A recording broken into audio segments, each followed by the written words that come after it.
오늘은 우리가 다 함께 로마서 7장을 함께 열고 공부를 시작하는 첫 시간입니다. 로마서 7장은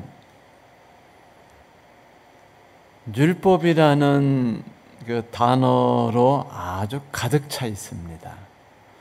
무려 29개나 되는 율법에 관한 성경 단어가 25개밖에 되지 않는 기절 속에 들어있어요.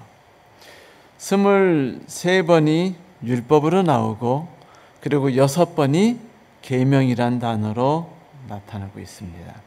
근데 조금 더 자세히 살펴보면 로마서에는요, 율법이라는 단어가 엄청 많이 나옵니다. 로마서 2장에는 율법이라는 말을 무려 22번이나 사용했는데, 그때 율법을 의지하는 유대인들이 구원을 받지 못한다라고 말했어요. 그래서 율법이 구원에 도움이 되지 못한다고 얘기했죠. 3장에서는 율법을요, 믿음과 대조시켜요. 무려 11번이 나타납니다. 그래서 율법 혹은 율법의 행위가 어떤 경우도 의를 이루는 수단이 되지 못한다라고 말하죠. 참고로 그는 3장 마지막에 율법은 우리로 하여금 우리의 죄를 낱낱이 드러나게 해서 우리로 하여금 하나님의 심판대 앞에 서게 하는 역할을 한다라고 선언합니다. 그리고 이제 우리가 좋아하기 시작하는 로마서 4장. 로마서 4장에서 의가 드러났는데 하나님의 의가 율법과 상관없이 드러났다고 이야기를 해요. 4장에서는 율법은 진노를 이루게 하고 율법이 없는 곳에는 범법도 없다는 아주 특별한 말을 써가지고 우리들로 하여금 당황하게 만들죠. 이제 5절에 들어가서는 율법이란 말이 좀 줄어듭니다. 그래서 3번을 사용해요. 3번 사용하는데 그는 여기서 중요한 말을 하죠. 율법이 들어온 이유는 범죄를 더하게 하려 함이라. 그러고 보니까 바울이 율법에 대해서 이야기할 때 긍정적으로 이야기한 사례가 없죠? 맞아요. 긍정적으로 말한 사례가 없었습니다. 그는 율법이 범죄를 예방하지 못하고 율법은 오히려 죄를 키우고 조장해서 죄가 완전히 그냥 막 누룩이 밀가루 안에서 막 커가듯이 크면은 드러나게 되면은 그때 그것으로 인해서 우리가 하나님 앞에서 처벌을 받도록 하는 역할을 한다라고 말하죠. 그런데 이제 6장에 넘어가니까 2번밖에 나타나지 않았어요. 점점 줄어드는 것 같죠? 그죠? 22번에서부터 11번으로 3번에서 그리고 2번으로 이제 점점 줄어듭니다. 6장에서는요, 율법과 은혜를 대조시켜요. 그러니까 하나님의 은혜에 빠질 것이냐 아니면 율법에 빠질 것이냐. 그런데 너희들이 율법을 통해서 죄의 종이 될래? 아니면 하나님의 은혜의 종이 될래? 라고 물어보죠. 그러면서 죄와 사망이 지배하는 죄의 종에서 하나님이 지배하시는 의의 종이 우리가 되었으니 마땅히 그렇게 우리 자신을 드리라고 말합니다. 그리고 이제 우리가 7장에 넘어오는 거예요. 이 정도 되면 성도 여러분, 율법을 사랑하는 유대인들이든 우리들이든 기분이 살살 나빠져요? 아니면 여전히 상쾌하고 유쾌합니까? 뭔가 좀 불편하고 뭔가 좀 껄떡지근하지 않아요? 내가 로마서를 계속 읽어야 되는 건가? 라는 생각이 들지 않습니까? 우리는 십계명을 하나님이 주신 중요한 법이라고 말했고 그것을 계속 지키라고 우리는 공부해 왔는데 성경 로마서에서는 계속해서 로마서를 공격을 해요. 율법을. 그러니 우리 보고 도대체 어쩌란 말입니까? 근데 신기한 거 아세요, 여러분?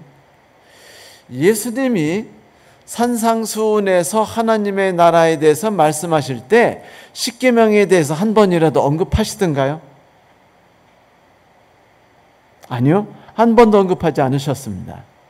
예수께서 먼저 십계명에 대해서 말씀하신 사례는 한 번도 없어요.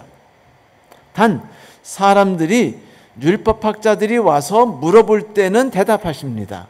대답하실 때조차도 예수께서는 십계명에 대해 구체적으로 표현한 적이 한 번도 없으셔요. 그냥 이렇게 말씀하셔요. 첫째 되며 큰 계명은 이것이니 하나님을 사랑하라. 둘째 되고 큰 계명은 이것이니 이웃을 내 몸과 같이 사랑하라는 이것이니라. 모든 율법과 선지자가 여기서 났다. 결국은 십계명을 십계명으로 보지 않으셔요. 그래서 십계명이란 단어도 사용하지 않으십니다. 결국은 계명이에요. 그리고 하나님이 원하시는 것을 낱낱이 이야기하지 않고 몇 개만 이야기하셔요? 크게 뭉뚱그려서 두 가지만 이야기하십니다. 그런데 바울로 넘어오니까 바울이 십계명에 대해서 강의한 적이 있어요? 십계명 중요하다고? 한 번도 없습니다.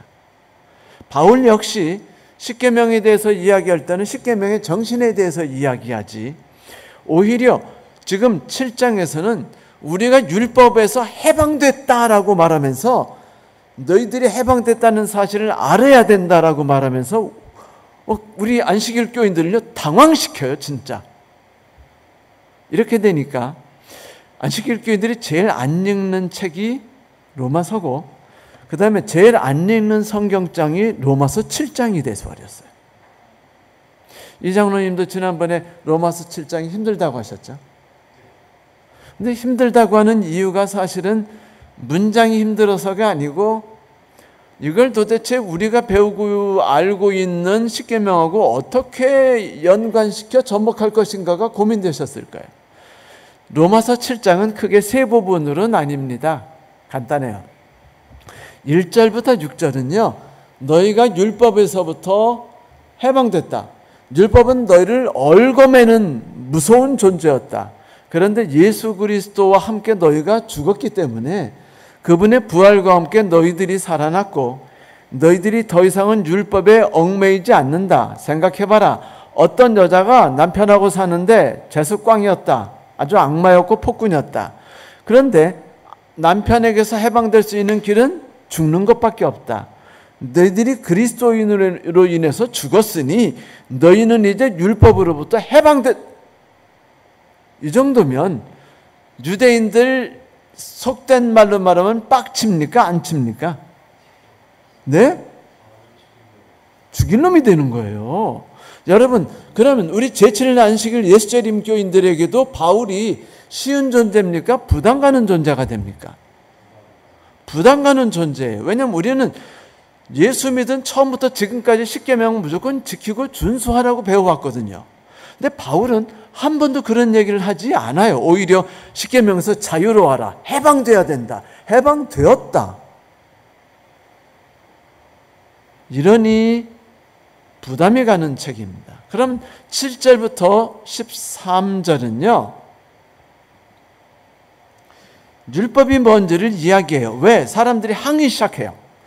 당신 도대체 하나님의 거룩한 율법을 이런 식으로 말하는 겁니까? 한번 죽어보고 싶어요? 그러니까 아니 내가 말하는데 율법이 죄는 아니야.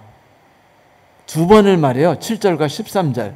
그런데 참 율법은 죄가 아니야 라고 말하면서도 그 뒷말은요 또 율법이 무능력함을 드러내고 율법이 우리 인간에게 하는 거는 죄를 드러내는 것밖에 없다고 또 말해요. 율법이 잘못한 거 없다고 말하면서도 율법이 우리를 하나님께로 이끌지 못한다. 율법이 우리를 성화시키지 못한다. 라고 계속 말해버리는 겁니다. 그래놓고 12절에 뭐라고 그래요? 그런데 율법이 거룩하고 의롭고 선해. 나 그거 인정해. 라고 말해놓고 13절에 또다시 말하는 거예요. 그런 적 율법이 죄냐? 아니다. 그래놓고 또다시 거기서 그대로 그러나 율법은 무능력하다. 유대인들이 얼마나 힘들겠습니까? 이것은 우리에게 우리들이 갖고 있는 율법에 대한 개념이 혹시나 잘못되지 않았을까 하는 좀 궁금증을 가져볼 필요가 있도록 생각할 수 있는 점을 시사하는 겁니다. 암시하는 거예요. 왜 도대체 바울은, 하나님이 가장 귀하게 쓰신 바울은 그렇게도 율법에 대해서 부정적이었을까? 우리가 이 문제를 해결하지 못한다면 나머지 신앙의 모든 것도 같이 무너질 수 있어요, 없어요? 무너질 수 있는 겁니다. 그래서 이제 7장에 이르러서 우리는 이 부분을 세 부분으로 나눠서 1절부터 6절, 7절부터 13절, 14절부터 25절 세 수로 나눠서 공부할 거예요.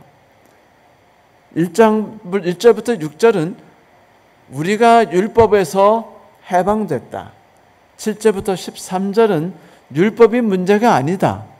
그러나 율법이 기능이 있는데 율법이 갖고 있는 기능은 우리 안에서 죄를 키워가지고 증폭시켜서 확 배양시켜서 우리가 죄인이라는 걸 드러내서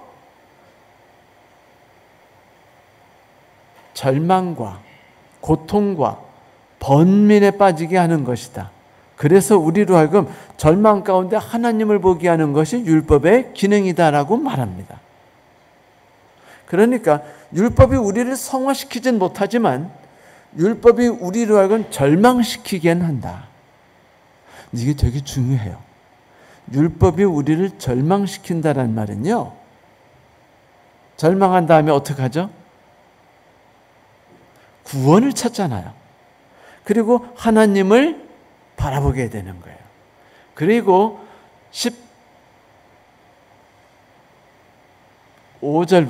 14절부터 25절까지 이제 율법과 인간과 죄에 대해서요 본격적으로 말하는데 그것을 세 수로 쪼개요. 몇 수로 쪼갠다고요?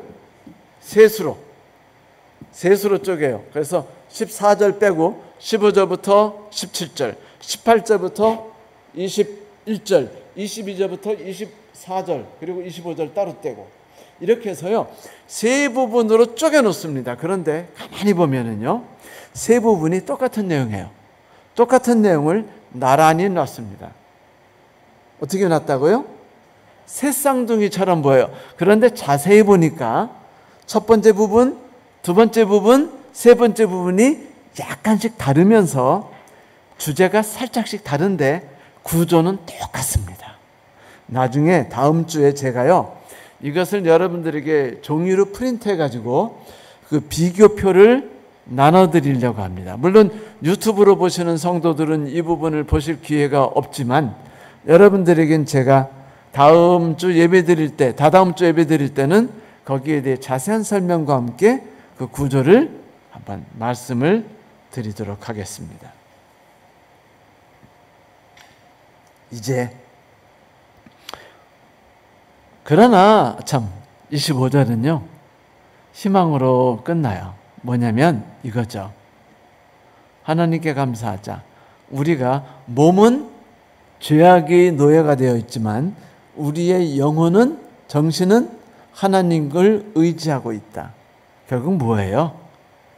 이야기하는 바가 우리가 죽을 때까지는 어떻게 된다? 죄악과의 싸움과 그리고 율법으로 인한 갈등과 고민은 계속된다. 다시 말하면 이렇게 성화되어 나가면서 점점 결점이 줄어들어 나가는 것이 아니라 끝없는 싸움이라는 거예요. 결국은 내가 무엇인가 하는 삶에서 나는 아무것도 하지 못하고 오직 하나님만이 모든 것을 하실 수 있고 나를 구원하실 수 있는 유일한 분이라는 것을 인정하는 싸움이 끝없이 계속되면서 하나님을 바라보고 또 또 바라보고 나가는 것이 우리의 인생이라는 겁니다. 자, 이제 성경을 함께 읽겠습니다. 형제자매 여러분, 나는 율법을 아는 여러분들에게 말합니다. 율법은 사람이 살아있는 동안에만 그 사람을 지배한다는 것을 알지 못합니까? 결혼한 여자는 그 남편이 살아있는 동안에는 법으로 남편에게 매여 있으나 남편이 죽으면 남편이 법에서 풀려납니다. 그러므로 남편이 살아있는 동안에 그 여자가 다른 남자에게 가면은 그 여자는 간음한 여자라는 말을 듣게 됩니다. 그러나 남편이 죽으면 그 법에서 해방되는 것이므로 다른 남자에게 가더라도 간음한 여자가 되지 않습니다. 나 형제자매 여러분, 그러므로 여러분도 그리스도의 몸으로 말미암아 율법에 대해서 죽임을 당했습니다. 그러므로 여러분은 다른 분, 곧 죽은 사람들 가운데 살아나신 그분에게 속하게 되었습니다. 그것은 우리가 하나님을 위하여 열매를 맺게 하기 위함입니다. 이전에 우리가 육신을 따라 살 때는 율법으로 말미암아 일어나는 죄의 욕정이 우리 몸의 지체 안에서 작용해서 죽음에 이르는 열매를 맺었습니다. 그러나 이제 우리를 올가매던 것에 대해서 죽어서 율법에서 풀려났습니다. 그래서 우리는 문자에 얽매인 낡은 정신으로, 이건 십계명을 뜻해요. 낡은 정신으로 하나님을 섬기지 않고 성령이 주시는 새 정신으로 하나님을 섬깁니다. 참으로 심각한 도전을 계속 던졌죠. 이거를 정확히 풀어놓지 않으면요, 몰매 맞고 목사직에서 쫓겨날 줄 몰라요.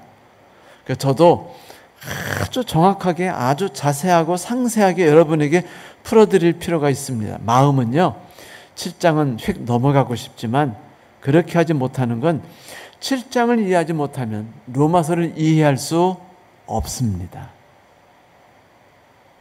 그러므로 한번 나가보죠. 바울은 이제 율법에 대해서 이야기하고 있죠. 법을 아는 사람,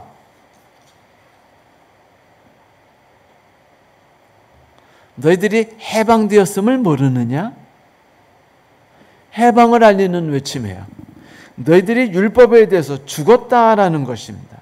그리스도는 우리로 하여금 율법에 대해서 죽게 하신 거예요. 여러분, 이 문제를 좀 더 쉽게 하려면 에덴 동산으로 돌아가 봐야 할 것 같아요. 에덴 동산의 선악과 기억하십니까? 기억나시죠?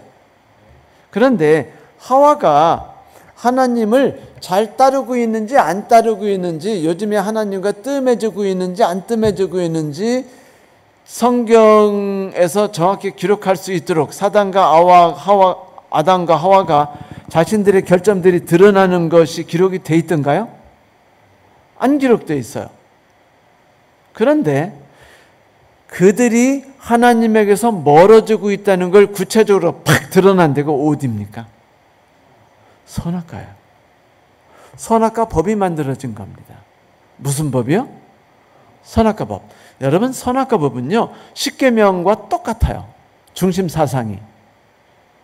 하나님을 의지하고 그분께 절대적으로 복종하라.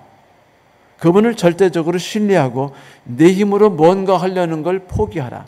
너 자신은 아무것도 아니라는 걸 받아들여라. 이게 선악과 계명이에요. 십계명과 똑같습니다. 그런데 이 계명이 딱 들으니까 그날부터 하와가 고민이 돼요, 안 돼요? 고민이 돼요. 자, 이제 나 자신의 자존심과 내 힘으로 천국을 만들어가는 모든 삶이 지금 있었는데 이 모든 것을 공격하는 게 뭐냐면 선악과인 거예요. 선악과는 우리에게 둘 중에 하나를 결정하게 합니다. 뭐죠? 내 힘으로 살 것이냐? 너를 의존할 거냐? 내 힘으로 천국을 만들래? 아니면 너는 어떤 것도 할 수 없는 존재라는 걸 깨닫고 하나님께서 너 자신의 삶을 인도하실 것을 무조건 전폭적으로 신뢰할래? 너 자신을 완전히 부인할래?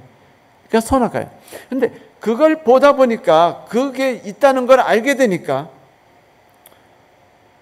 자꾸 어디로 가는 거예요? 자기도 모르게 마치 그 개미가 진딧물을 식물에다 계속 끌어다 놓듯이, 그 진딧물이 막 모이듯이 계속해서 하와가 선악과 너머로 가는 겁니다.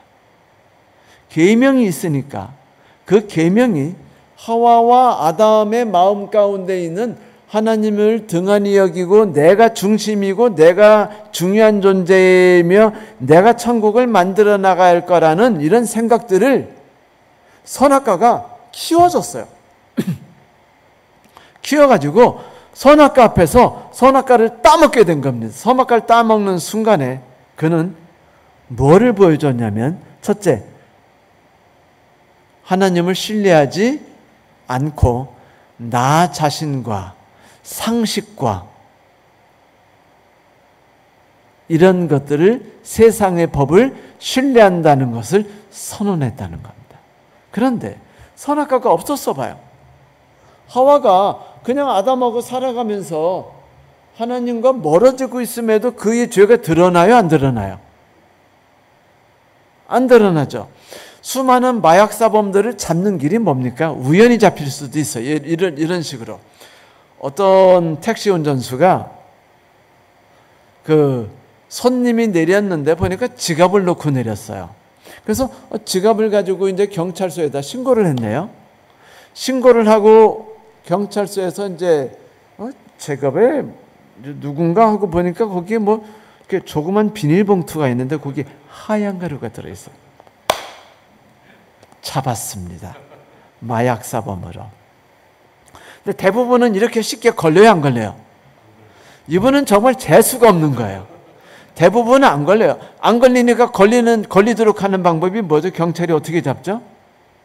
우연히 잡기 힘드니까 덫을 놓습니다. 대개 말은, 다시 말하면 이제 마약을 사러 가는 사람처럼 해가지고 돈 가방 들고 막 나오잖아요. 텔레비에, 막 영화에. 그렇게 해서 잡아요. 그러면 돈가방 막 이따시한 돈가방 딱 들고 가니까 마약사범들이 막 안 팔라고 하고 안 걸리려고 하다가 어떻게 돼요? 혹해가지고 돈이네. 그 다음에 그냥 막 그 불빛에 다가드는 막 불나방처럼 막 달려들어 다 잡힌 겁니다. 십계명이 선악과처럼요 이런 역할을 했다는 거예요. 그래서 십계명이 등장하는 순간, 선악과가 등장하는 순간에 그 모두들이 자기들이 죄인이라는 사실을 밝혀지고 하나님 앞에서 어떻게 돼버렸어요? 영원히 용서받을 수 없는 존재로서 심판대 앞에 서게 됐다는 겁니다. 이것이 법이 하고 있는 일이었죠. 이것이 우리가 그동안 배운 일이에요. 그런데 7장에서는요 또 다른 이야기를 시작하는 겁니다. 법에 대해서 자유로웠다.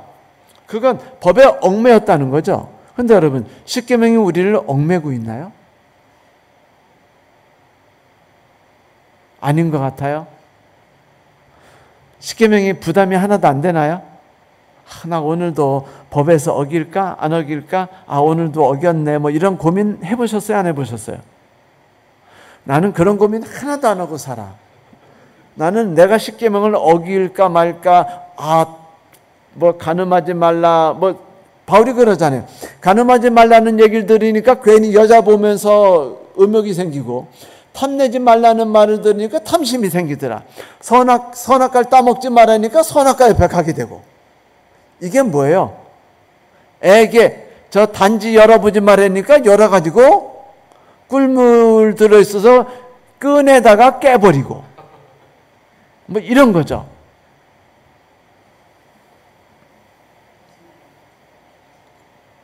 그러나 이런 거 외에 법이 우리를 얽매는 게 있는데, 그게 뭐냐면 지키면 구원받는다라는 생각. 지켜야만 우리가 하나님께 가까이 나갈 수 있다. 십계명을 준수해 우리가 성화될 수 있다는 생각은요, 우리에게 어떤 존재를 만드냐면, 내가 십계명을 준수해서 천국에 가겠다는 소리입니다. 이것은 모세가 백성들에게 너희들이 십계명을 준수하겠느냐? 예! 우리가 지키겠습니다라고 말하자 그들이 지킬 수 없었고, 그들은 자꾸 자기가 지키겠다고 말하고 하나님이 성소를 만드신 것과 똑같은 거예요. 그러니까 그게 자꾸 얽매이는 겁니다. 내가 뭔가 한다는 것이 빈배가 됐어요. 십계명이란 거 딱 들으니까 세상 살아갈 때는 우리가 세상의 법대로 살았지만 그리스도인이 딱 되니까 세상의 정신은 가지고 있는데 뭐만 바꿨어요? 옷만 바꿔 입은 거예요. 뭐만 바꿔 입어요? 옷만 바꿔 입었어요. 세상에서는 돈이 최고예요. 그 돈을 벌기 위해 열심히 일했습니다. 권력이 최고예요. 권력을 벌기 위해 열심히 일했어요. 소가 넘어가지 않기 위해 열심히 일했습니다. 교회에 들어왔어요. 이제 어떻게 해야 되죠? 잘 살기 위해서 십계명을 지켜야 돼요. 11금 내야 됩니다. 안식일 지켜야 돼요. 그러니까 이제 이런 거를 열심히 하는 것으로 바뀐 것뿐인데 뭐는 안 바뀌었어요? 뭔가 열심히 하는 거는 예수 믿기 이전이나 예수 믿은 뒤나 똑같이 안 바뀌었다는 거예요. 뭐라고요? 무언가 내가 열심히 하려는 행동은 여전히 안 바뀌었다. 그러니까 하늘에 가는데 하나님은 거저 주시는 은혜라고 자꾸 말하는데 우리도 은혜를 받았습니다라고 말하지만 어떻게 하냐면 개가 음식을 토하고 돌아다니다가 다시 돌아가서 뭐를 핥아먹어요? 자기가 토한 음식을 핥아먹듯이 똑같았다 이거예요. 이것이 바로 바울이 베드로와 다른 그 사도들을 질책했던 이유입니다. 그들이 율법에서 벗어났어요. 율법을 지켜서 구원받는다는 생각을 벗어나고 은혜로 말미암아 구원받았다는 생각을 했습니다. 그래서 하나님께 기도하고 성령을 받고 신났어요. 그런데 그렇게 그리스도인이 돼서 하나님 안에 거한 다음에 그들이 또다시 어디에 빠졌죠? 그래도 율법은 준수해야 되로 또 빠져요. 그래가지고 그들이 그렇게 하다가 이방인들하고 밥 먹다가 걸려가지고 문제가 바울이 들으니까 후닥닥닥 도망갔죠. 그 상황에서 바울이 그래요. 너희들이 계명에 대한 오해를 하고 있다고. 너희들은 지금 벗어나서 자유로워지는 것에 여전히 얽매여 있다고 말하고 있습니다. 그래서 사도행전에 보면 그들을 질책하고 그리고 바울 서신에 보면 거기에 대해 질책하는 장면이 나와요. 해방되지 못한 겁니다. 여전히 내가 세상을 힘써 싸워나가는 거예요. 여전히 내가 천국을 만들기 위해서 이 어려운 세상을 힘써 싸워나갔어요. 옛날에는 가난과 싸우고요. 범죄와 싸우고요. 악과 싸우고요. 두려움과 싸웠어요. 그런데 이제는 뭐와 싸우는 겁니까? 계명을 지키기 위해서 천국을 이루어나가기 위해서 싸우는 거예요. 여전히 중심은 누구고? 여전히 나고. 그러므로 나는 자유하지 못한 겁니다. 여전히 얽매여 있어요. 이 얽매인 것이 너무 고통스러운 것이라 우리로 하여금 영원히 해방되지 못하도록 얽매는 것이기 때문에 사도 바울이 말한 겁니다. 너희들 해방됐어. 너희들 자유 안 받았단 말이야. 너희들이 율법에서 죽었잖아. 그러니까 제발 더 이상 율법에 얽매이지 말란 말이야. 율법을 통해서 구원받는다는 생각도 하지 말고 율법을 인해서 성화된다는 생각도 하지 말고 율법이 너희들을 구원으로 해서 하늘까지 이끈다는 생각도 하지 말란 말이야 라고 말하는 겁니다. 그런 거에는 요만큼도 도움이 되지 못한다. 그럼 어떻게 하라는 거예요? 쉽습니까? 고통에 대해 생각하라는 거죠. 내가 과거에 벗어났던 삶이 얼마나 험악하고 나를 고통스럽게 했는지를 느껴보라는 겁니다. 욥이 그걸 못 느꼈어요.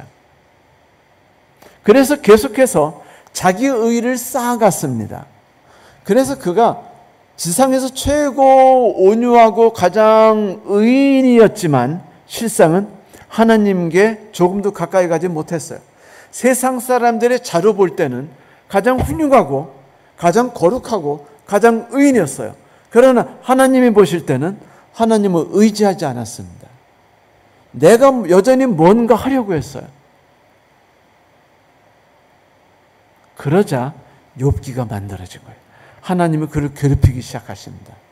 그리고 친구들을 통해서 그의 속이 다 어떻게 되게 해요? 다 확 뒤집어지게 만들어가지고 욥의 안에 있는 죄악성, 악함, 지금까지 가둬놓고 조용히 놨던 것이 다 드러나 버린 거예요. 욥이 깜짝 놀랐어요. 나 엄청 성화된 사람인 줄 알았더니 알고 보니까 나 쟤들과 똑같이 악인이었고 쟤들과 똑같이 구원을 받을 수 없는 존재였네를 깨닫자 욥기가 끝나요.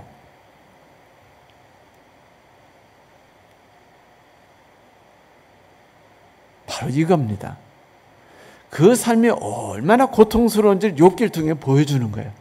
얼마나 처절한 삶이었는지, 얼마나 고통스러운 삶이었는지를 욥기 40장, 42장을 통해서 우리에게 이제 각인이 되도록 해준 겁니다.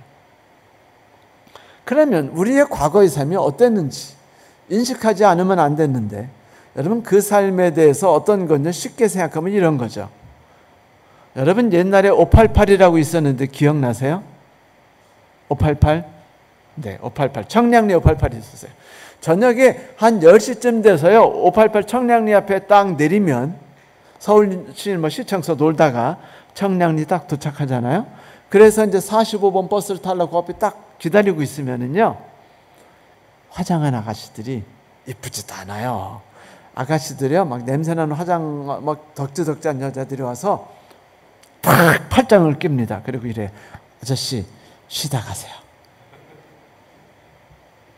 그러면 이제 어떤 사람들은 뿌리치고 어떤 사람들은 잡혀갑니다.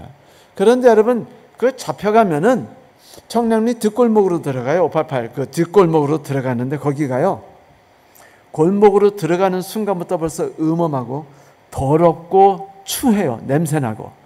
그 딱 보면 집집마다 이렇게 조그만 집으로 되는데 양철문으로 돼 있고 안으로 딱 들어가면 대돌이 있는데 방들이 여관처럼 이렇게 탁탁탁 있는데 아주 지저분하고 더러워요. 그런데 거기에 대한 이야기를 우리가 잘 합니다. 들어가면 방이 한 요만하고 작은 방인데 옆 넓이가 한 1m 한 70, 길이가 한 2m 30. 거기에 보면 선풍기, 콘돔, 그리고 더러운 이불 이런 것들이 있어요. 그런데 여러분 이 여인들이 거기에서 자유를 얻지 못하죠. 손님을요 하루에 8번을 받아서 죽으라고 정말 고통스러운 일을 해봤자 버는 돈이 얼마 안 돼요. 그런데 돈 벌어봤자 반은 주인과 반타작하고 그 다음 나머지 돈은 월세 내고 화장품 떼내고 그리고 빚 갚으면 적자입니다. 그러니까 하루 종일 쉬지 않고 일해요. 그러면 거기서 일할 때만큼 자긍심이 있느냐? 자긍심 없습니다. 여러분 장녀들이 손님을 끌고 들어가면은요, 그 앞에 서는 그 막 남자들이 우락부락한 여자들이요, 남자들이 흘겨보다가 5분 10분 넘으면요, 야이 년아 빨리 안 끝내라고 소리를 지르면은 제가 막 실제 막 다 경험한 것처럼 이야기하죠. 소리 지르면 네 끝났어, 거의 다 끝나가요라고 하면서 그렇게 하고 이제 후닥닥 또 나와야 돼요. 다음 손님 받으라는 겁니다. 이럴 시간 없다는 거예요. 그러니까 제대로 자지도 못하고 제대로 쉬지도 못하고 이런 억압된 생활을 하는데 거기서 탈출할 수도 없고 자유로울 수도 없고 병 걸려서 그것도 성병 걸리고 고통스럽게 살다가 죽는 겁니다. 지금 이 삶을 이야기한 거예요. 너희들이 율법 아래서 있는 삶이 이렇게 고통스러운 삶이고 너희들이 여기서 해방됐는데, 그리스도 안에서 해방됐는데 너희들이 그걸 느끼지 못한다면 어떻게 되느냐 라고 말하는 겁니다. 그러면 해방이라는 게 어떻게 되느냐? 아까 뭐라고요? 무엇밖에 없다고요? 죽음밖에 없다라고 말했습니다. 실제적으로 이런 이야기는요, 세상사에서도 많이 나오고 불교에서도 많이 나와요. 하루는 법륜 스님이 이제 아시죠? 법륜 스님의 이야기하는 거. 이제 상담을 듣는데 어떤 분이 그렇게 말씀하셨어요. 스님, 제가 몸이 좋아지지 않으면 짜증과 화를 내가고 막 물건을 뒤집어 버려요. 근데 화만 끝나면은 아주 미안해져서 어쩔 줄 모릅니다. 엄마한테 그렇게 화를 냈고요. 요즘에 애인을 사귀고 있는데 몸만 안 좋으면 애인한테 그렇게 내가 지랄을 떨고 화를 내요. 어떻게 하면 좋죠?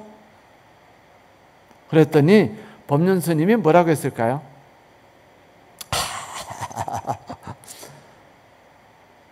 그냥 안고 사세요. 해결할 수 없습니다. 그거는 까름하기 때문에 절대로 당신 몸에서 떨어져 나가지 못합니다.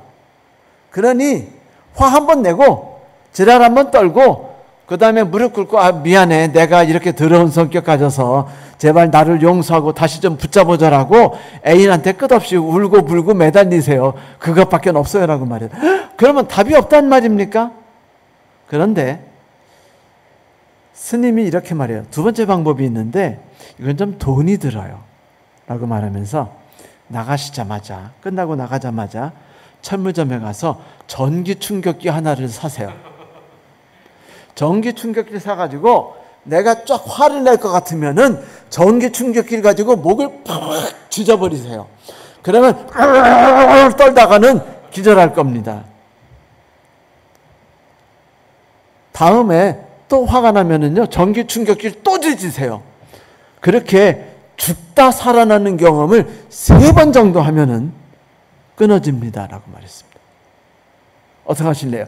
해보시겠습니까? 이게 뭐냐면, 이 법륜 스님도 한 가지를 알고 있었어요.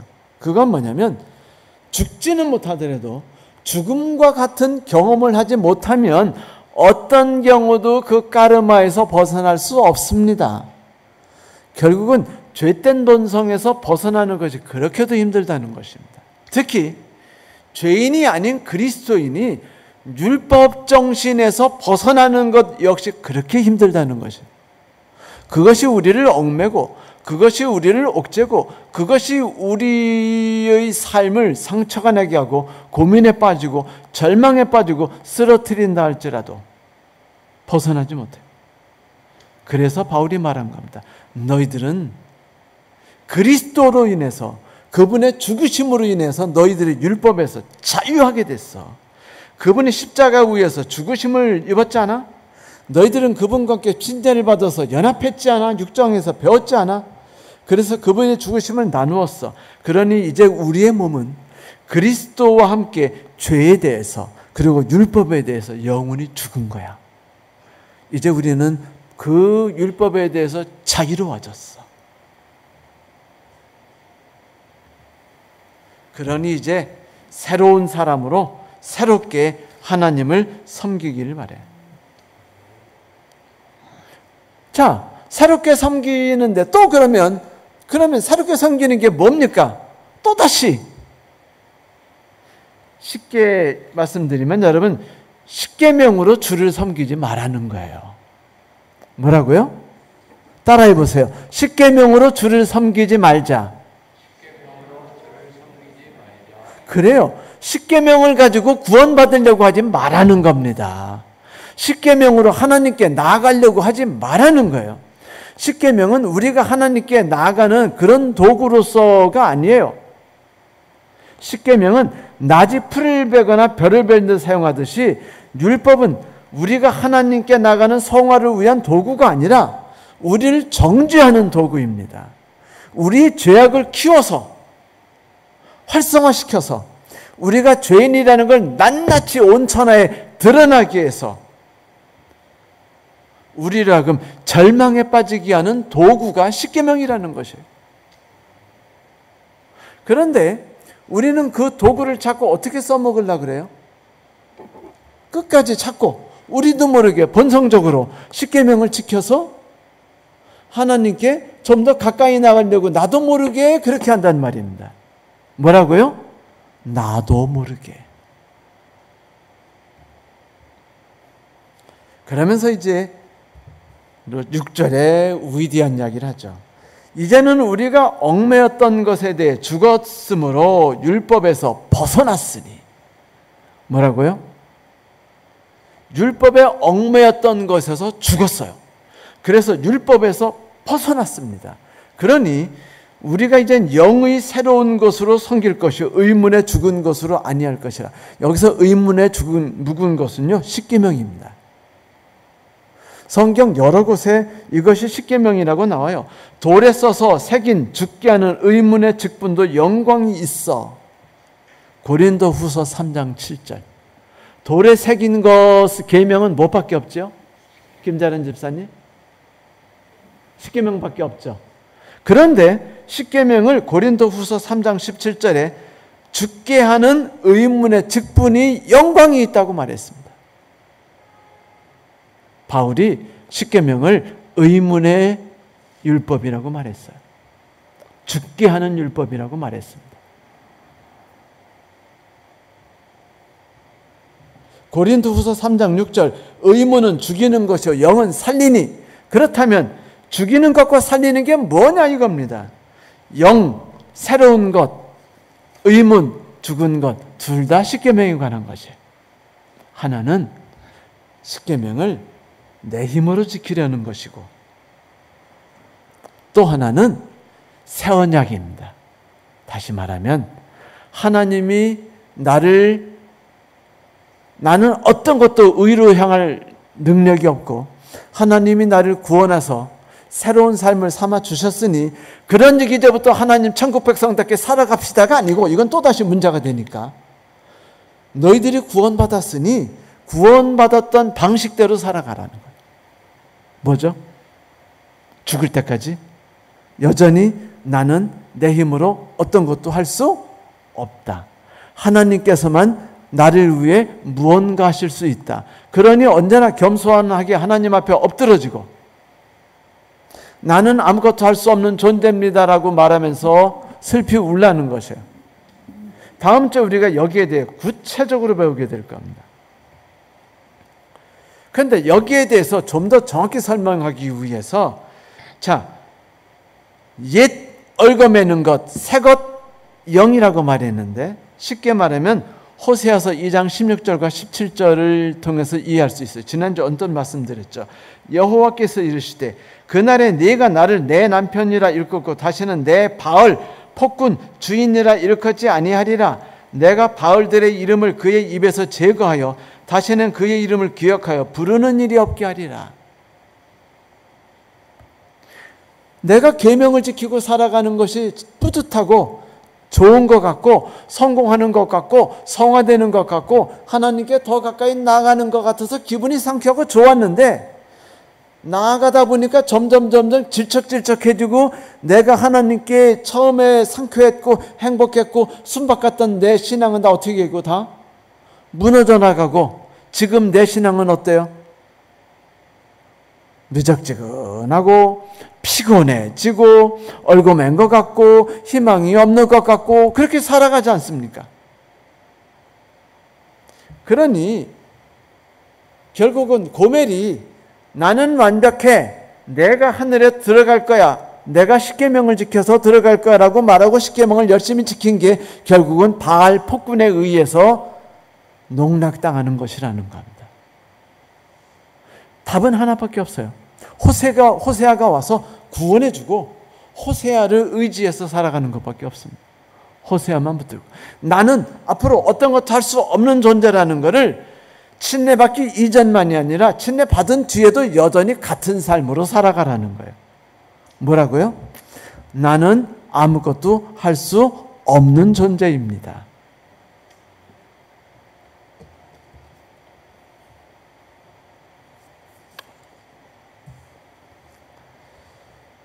예화 하나가 이것을 잘 설명해 주겠죠? 여러분도 잘 아는 예화일 겁니다. 워낙 유명한 예화거든요. 한 남자가 아주 신사적이고 멋있고 잘생기고 그리고 직장도 빵빵하고 돈도 많은 남자하고 결혼했어요. 정말 서로 사랑했습니다. 근데 결혼했더니 남편이 폭군같이 변했어요. 그래가지고 말합니다. 당신 나하고 행복하게 살아가는 방법이 있어. 절대로 선악 갖다 먹지 마 라고 말합니다. 그 다음에 아내로서 가정을 위해서 해야 할 계명을 썼어요. 설거지는 몇 시까지 마칠 것, 밥은 내가 돌아오기 전에 할 것, 집안 청소는 이런 식으로 할 것, 뭐 이런 거, 그 다음에 밖에 나가서 일주일에 사용하는 돈은 요 정도 될 것, 남편의 옷은 요렇게 다릴 것, 뭐 소파의 청소는 뭐 살균해서 처리할 것, 품위 있는 옷을 입을 것, 뭐 기타 등등등등 아시잖아요. 그래서 이 남편이 시키는 대로 안 하면 남편이 막 하니까 그냥 남편이 시키는 거를 열심히 살다 보니까 어느덧 나도 모르게 뭐는 사라지고 남편에 대한 사랑도 식고 사라지고 가정의 삶은 절망처럼 느껴지고 고통스러운 삶이 매일매일 되면서 내가 왜 이렇게 살아가나라는 생각이 들었다 이거예요. 그러던 어느 날 죽기보다 싫었는데 내가 어떻게 하면 자유를 얻을까 생각했더니 감사하게도 보험은 비록 안 들었지만 남편이 암에 걸려 죽었어요. 그래서 해방을 노래했는데 또 결혼하고 싶겠어요? 안 결혼하고 싶겠어요? 그런데 결혼 또 했어요. 새 남편을 만나가지고 너무 행복하게 사는데 어느 날 집안 청소를 하다가 소파 이렇게 뒤지다가 소파 뒤에서 종이 쪽지가 이렇게 나와서 꺼내보고 있다가 울었어요. 왜 울었냐면 남편이 자기에게 써준 가정생활 10계명이었기 때문입니다. 나 외에 다른 남편을 섬기지 말지니라 부터 시작해서 그래가지고 그걸 보고 막 울었어요. 그러면서 소리를 질렀습니다. 소리하고래. 나는 지금 당신이 써준 이 규율보다 더 많은 것들을 지금 행하고 있단 말이야. 즐겁게. 차이는 뭐였죠? 사랑이었습니다. 그래서 새 언약과 옛 언약의 차이가 뭐냐면요. 새 언약은 십계명을 둘로 나눠요. 이렇게 말하죠. 하나님을 의지하라. 하나님을 신뢰하라. 그리고 하나님이 주신 축복을 이웃과 함께 나누고 이웃을 불쌍히 여겨라. 이제 그거를 우리가 다음 주에 구체적으로 공부할 겁니다. 왜냐하면 7절부터 13절은요. 처절하게 율법의 구조, 기능에 대해 설명하기 때문이죠.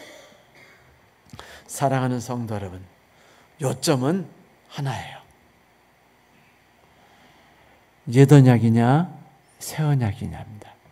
내 힘으로 하늘에 가기 위해 애쓸 것이냐 아니면 너는 어떤 경우에도 선을 행할 수 없으니 오로지 하나님께 엎드려서 그분께 매달리고 그분이 너를 위해 모든 것을 해주시기를 의지하고 갈망하며 그분이 인도하시는 길로 따라 살 것인가. 이 부분이요 7절부터 13절 14절부터 25절에 아주 세세하고 자세하게 설명하기 시작합니다. 그 부분을 다음 주에 공부하겠습니다. 성도 여러분, 오해하지 마세요. 제가 십계명을 거부한 건 아닙니다. 그러나 십계명을 지키는 우리의 태도가 매우 위험하면, 잘못되어 있으면 그 십계명이 우리를 정죄하는 도구로서 사용되어지고 말게 된다는 것이죠. 폭군이 되고요. 거기에 빠지지 않도록 하나님 우리를 구원하셨으니 이제부터는 정말 내가 무언가 하기 위해서 애쓰는 그런 삶은 한번 포기할 수 있도록 한번 해봅시다. 영의 새로운 것으로 주를 섬기자. 다 같이 따라합시다. 영의 새로운 것으로 주를 섬기자. 감사합니다. 오늘 말씀 마치겠습니다.